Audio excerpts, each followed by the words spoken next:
자, 그 다음에 정의적인 발달 이론. 정의적인 발달 이론은 학습자의 뭐 정서적인 측면, 성격적인 측면에서의 발달과 관련되는 것이고, 이런 발달은 이제 현대사회에서 도덕적인 판단 혹은 사회적인 관계 형성 이런 것도 연결되기 때문에 발달의 기제보다는 사실은 발달 단계별 특성을 뭐 중심으로 볼 수밖에 없습니다. 즉 에릭슨의 성격 발달 이론을 보면 에릭슨은 원래 프로이트의 그 이론을 연구했어요. 그런데 프로이트의 이론을 연구하다 보니까 좀 아닌 것 같은 거야. 뭔가 아닌 것 같은 게 있는 부분들을 자기가 수정하고 그래서 완성한 이론이 에릭슨의 이론입니다. 에릭슨은 성격 발달이라고 하는 것을 단지 심리적인 것으로만 보지 않고 심리적이고 또한 각각의 시기에 사회적인 요구를 어떻게 수행하는가와 관련되어 있는 발달로 봤습니다. 심리사회적 발달 이론이라고 하고요.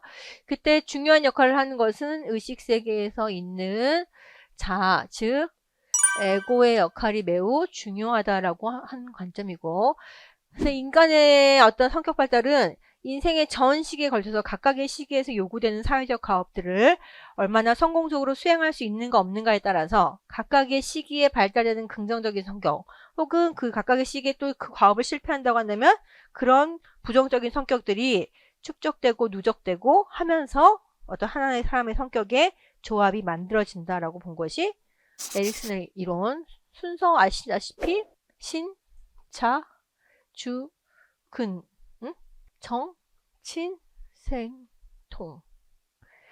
가장 핵심 키워드는 자아라는 개념이야. 이 사람에게 있어서는. 자기 정체성.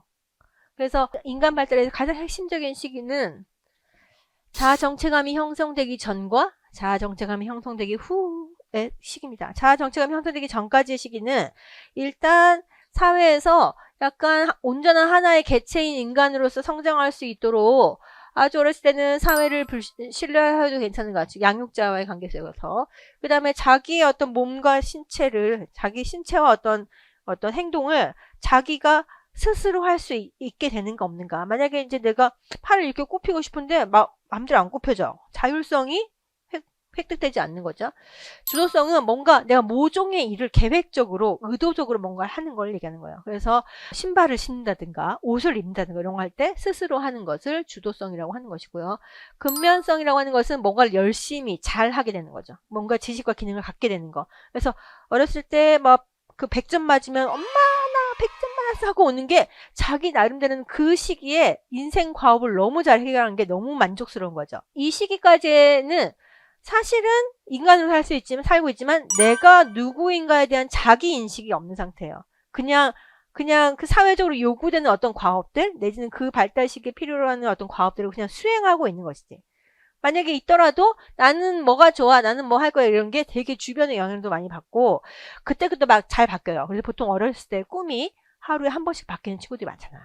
그래서 자아 정체성이 확립되지 않은 시기란 말이죠.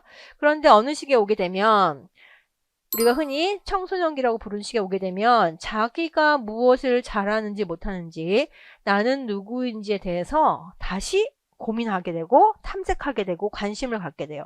이런 과정을 통해서 진정한 어떤 성인이 되는 준비가 되는 것이고 이런 모종의 탐색 과정을 거치는 과정이 매우 중요하다라고 하는데 이때 이걸 너무 빨리 결정하는 것보다는 어느 정도 유예를 두는 게 좋다고 생각했어요.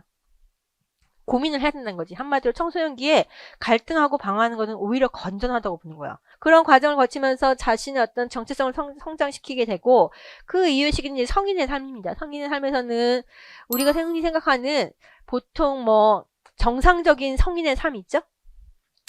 나이가 들면 이제 배우자도 만나고 직장도 다니면서 사람들하고 관계도 맺고 그 다음에 그런 단지 그냥 어떤 소속 집단에 가정이든 뭐 회사든 어떤 집단 내에 소속돼 있으면서 안정감을 느끼는 것을 넘어서서 뭔가 구체적인 성취를 만들어내고 마지막에 이제 결국 이런 과정을 거쳐서 나이가 들게 되면 은퇴 시기에 오게 되는데 결국 인생 전반을 이렇게 쫙 한번 리뷰를 하겠죠. 그러면서 내 인생이 제대로 살았구나에 대한 어떤 확신이 들 때 행복한 노년을 맞이할 수 있다. 이런 얘기 한 사람입니다. 어쨌든 우리는 무슨 시기?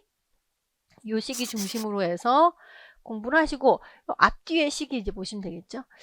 비교하자면 신자 죽은 정친생통 이렇게 나가는데 신자는 죽은 깨가 많아요. 그래서 정말로 친한 친구가 아니면 쌤통이야 이렇게 되는 것인데, 아까 얘기했던 대로 프로이트 이론과 에릭슨의 차이.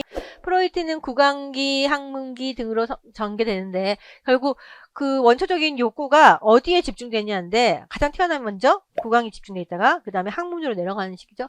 이 시기에 우리는 무슨 단계? 신자 죽은 정 친생통인데, 그 뒤는 이제 성인기니까 필요 없고, 구강기, 항문기, 그 다음에 남근기, 잠복기, 생식기 이렇게 올라갑니다. 항문기에는 뭐다? 이제 배변을 내 맘대로 할 수 있는 단계. 그래서 그 단계가 뭐다? 몸을 스스로 통제할 수 있는가가 중요한 시기, 자율성의 시기이고요. 에릭슨의 발달 단계에서 정체감의 확립은 언제 단계에서 일어나는 주요한 발달 과업입니까?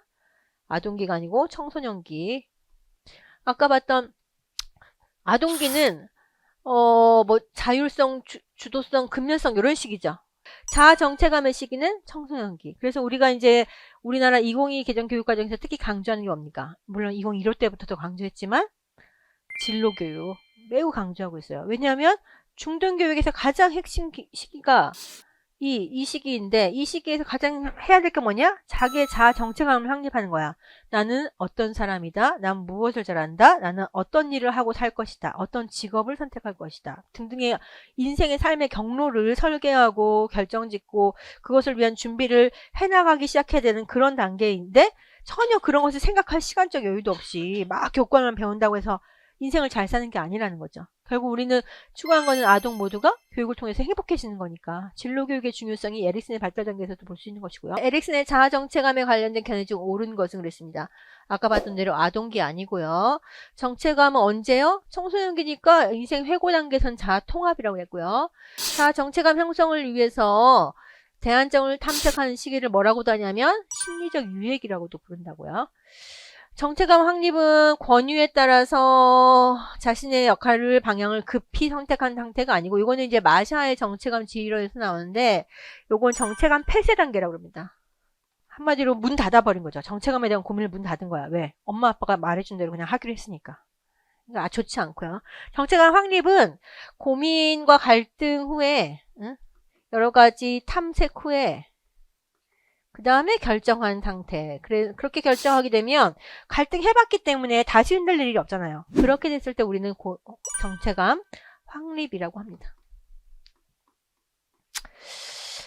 그래서 답은 3번. 심리적 유행기는 어떤 거? 아직 결정하지 않은 단계란 뜻이에요. 그래서 아직 고민을 계속하고 대안을 탐색하고 있는 중을 얘기하는 것이고, 에릭슨은 정체감의 확립이 필요한 시기라고 또 말했지만, 한마디 다르게 얘기하면 이 시기에 많은 심리적 유예기에 해당하는 그런 행동들을 많이 보인다는 거 설명하기도 했죠. 내일 봬요.